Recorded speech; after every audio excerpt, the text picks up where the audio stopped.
Я впервые сыграл в Resident Evil 7. Когда игра только вышла, у меня до нее просто не доходили руки. То ли я был занят другими играми, то ли не было подходящего настроения. Но вот спустя годы я наконец-то решил пройти игру и разобраться, что же в ней такого, из-за чего ее считают лучшей хоррор-частью серии. И уже с первых минут стало понятно, это будет настоящее испытание.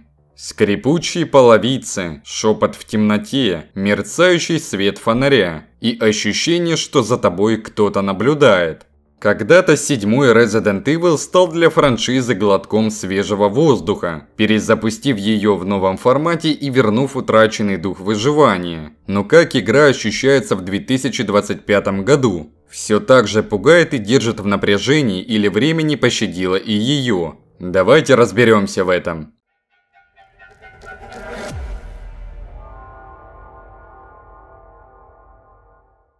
После выхода шестой части серия оказалась в кризисе. Capcom пыталась угодить сразу всем. Больше экшена, больше героев, больше взрывов. Но вместе с этим франшиза потеряла то, за что ее любили. Атмосферу ужаса и выживания. Игроки и критики это почувствовали и в компании поняли, так дальше нельзя. Разработчикам нужно было радикально менять курс, и они решили вернуться к истокам. Сделать хоррор, где ты не суперагент с арсеналом оружия, а обычный человек, который пытается выжить в ужасающем месте. Но одного возвращения к корням было мало. Нужно было не просто повторять прошлое, а сделать что-то новое. Так родилась идея игры от первого лица. Это был риск. Фанаты привыкли к классической камере, но Capcom сделала ставку на максимальное погружение. Ты буквально оказываешься в этом доме, чувствуешь каждую деталь и слышишь каждый шорох. Команда вдохновлялась инди-хоррорами вроде первого Outlast'а и Амнезии, а также классикой киноужаса вроде Пилы, Ведьмы из Блэр, Сияниями техасской резни бензопилой. Разработка шла на новом движке Re-Engine, разработанным специально под седьмую часть серии, который позволил добиться фотореалистичной графики и продвинутых технологий освещения. Забавно, но на ранних этапах проект носил рабочее название Харавата. Японское слово, означающее внутренности или кишки. Уже тогда было понятно, что разработчики готовят нечто по-настоящему жуткое. Но самое главное – это атмосфера. Чтобы создать ощущение изоляции и страха, разработчики отказались от масштабных локаций и кооператива, сфокусировавшись на одном месте – доме семейки Бейкеров. Каждый член этой безумной семьи был вдохновлен разными поджанрами ужасов. Джек – классический слэшер, Маргарита – боди-хоррор, Лукас – психологические игры в духе Пилы. Каждый бой с ними – это не просто перестрелка, а полноценная битва за выживание и спасение. Перед анонсом Capcom провела интересный эксперимент. На E3 2015 они показали демоверсию Kitchen, созданную для VR. Она не имела прямого отношения к оригинальной игре, но использовала тот же движок и атмосферу. Это был тест, дабы посмотреть, как аудитория отреагирует на такой стиль. Реакция была восторженной, и уже на следующем E3 игра была официально анонсирована. В итоге седьмая часть не просто вернула серию к истокам, но и задала новый вектор развития. Она стала чем-то средним между старым и новым, интерактивным и страшным, классическим и экспериментальным. И как оказалось, это было именно то, что нужно серии.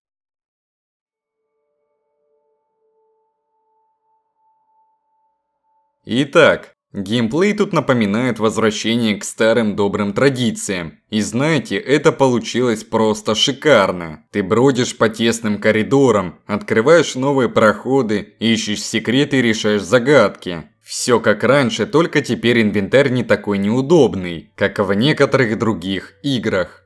Контрольные точки довольно близко друг к другу, так что если что-то пропустил, всегда можно вернуться и оставить найденное в безопасном месте. В этом плане игра, конечно, более дружелюбная, чем тот же второй Обитель Зла, где контрольные точки иногда были просто далеким миражом. Но вот инвентарь иногда вызывает вопросы. Например, ты находишь модуль для оружия. Хочешь сразу его поставить, но не тут-то было. Сначала кладешь в инвентарь, который, допустим, уже переполнен, а затем уже комбинируешь с оружием. Зачем эта дополнительная ступень? Вопрос, который я так и не понял. Это явно не самое удобное решение. Инвентарь вообще интересная штука. В старых играх ты мог спокойно поставить игру на паузу, открыть инвентарь, попить кофе, и в этом процессе все было спокойно и размеренно. Тут же игра не останавливается при открытии инвентаря. Когда аптечки закончились, а ты в разгаре битвы с боссом, тебе приходится рыться в сумке, искать травы и лекарства, а времени на это у тебя катастрофически мало. А вот чтобы вылечиться, нужно не одно действие, а сразу 4. Открыть рюкзак, найти нужный предмет, выбрать его, затем активировать. Ну вот серьезно, разработчики, зачем такие сложности в самый напряженный момент? Ну ладно, мы не казуалы, мы потерпим. Кстати, сам инвентарь можно расширять, находя сумки с дополнительными ячейками. Это вот тот случай, когда это прям обязательная вещь для твоего же удобства. Чем больше сумок сможешь найти, тем больше вещей сможешь с собой таскать. А вот стрельба здесь классная, оружие ощущается вполне удобно, но на практике чаще всего используют пистолет и дробовик. Все остальное выходит в основном на 1-2 эпизода. Огнемет, например, идеален для борьбы с ордами насекомых, под которых построена целая огромная локация. Гранатомет идеально подходит для больших скоплений врагов и толстых мобов. А вот автомат штука довольно спорная. Вроде и патронов много, но урон, конечно, не самый большой. В целом стрельба приятная, но не так часто возникает желание ей пользоваться. Враги в основном однообразны, и немного интересных ситуаций, где можно этим воспользоваться. А вот боссы – это именно та часть, куда вся твоя энергия уходит. Они сжирают все ресурсы, которые ты накопил за всю игру. Каждый босс уникален и по-своему интересен, что очень разбавляет игру. Правда, под конец игра снова превращается в шутер, где тебе нужно напролом идти и выкашивать всех врагов на своем пути. Но благо, это только под конец игры. Но какое же идеальное начало игры. Прям жаль, что в конце этого стало меньше.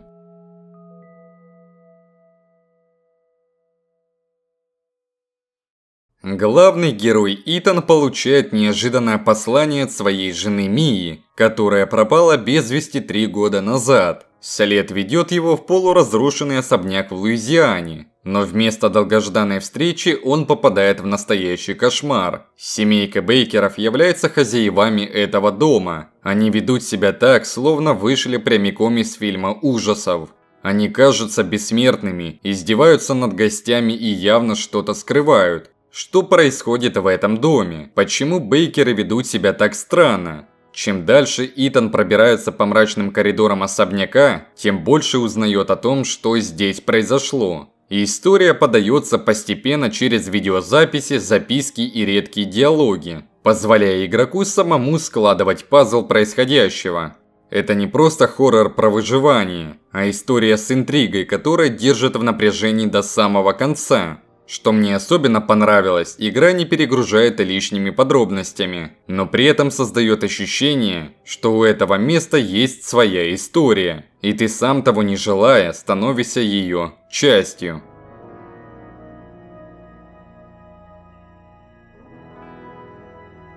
Биохазард – это погружение в мир липкого гнетущего страха. Здесь нет яркого дневного света, нет безопасных мест, только темные, промокшие гнилью коридоры, скрипучие лестницы и стены, пропитанные смертью. Каждое твое движение сопровождается шорохами, каждый шаг кажется слишком громким, а если ты обернешься проверить, что это был за шум, то он резко утихает и там никого нет.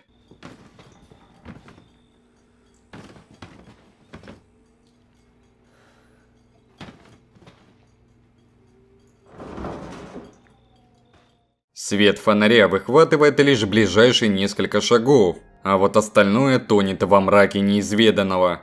Дом Бейкеров словно живое существо. Оно следит за тобой, дышит тебе в затылок и нашептывает на ухо. Каждая локация пропитана жуткой, почти физически ощутимой атмосферой разложения и безумия. Даже спустя часы игры страх не уходит. Он лишь меняет форму, превращаясь в постоянное ощущение надвигающейся опасности. Если сравнивать с предыдущими частями, то Resident Evil 7 это самый пугающий эксперимент за всю историю серии. Это не боевик с элементами ужаса, как было в 5 и 6 частях. Это чистый концентрированный хоррор, напоминающий лучшие моменты 1 и 4 частей, но поданный в новом формате.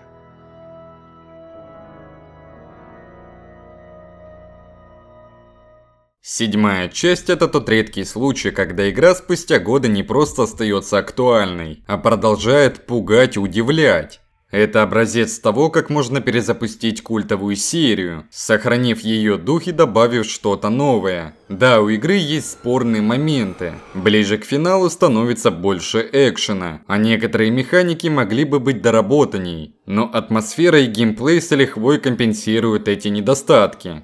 Теперь это не просто какой-то survival horror. Это игра, которая стала легендарной и крепко вписала себя в этот жанр. Если вы пропустили 7-ю часть, то сейчас самое время ее наверстать. А если играли раньше, то возможно стоит вернуться и вспомнить, каково это снова оказаться в жутком доме Бейкеров. На этом наш обзор подходит к своему логическому завершению. Напишите в комментариях, какие моменты из 7-го Resident Evil запомнились вам больше всего. Пугала ли вас игра так же, как и на момент выхода, или может быть спустя годы ощущения изменились? Не забудьте поставить лайк, если вам понравился этот обзор, и подписаться на канал, чтобы не пропустить новые разборы культовых игр. Всем удачи, крепких нервов и до скорых встреч, геймеры, на канале Reviews Video Games.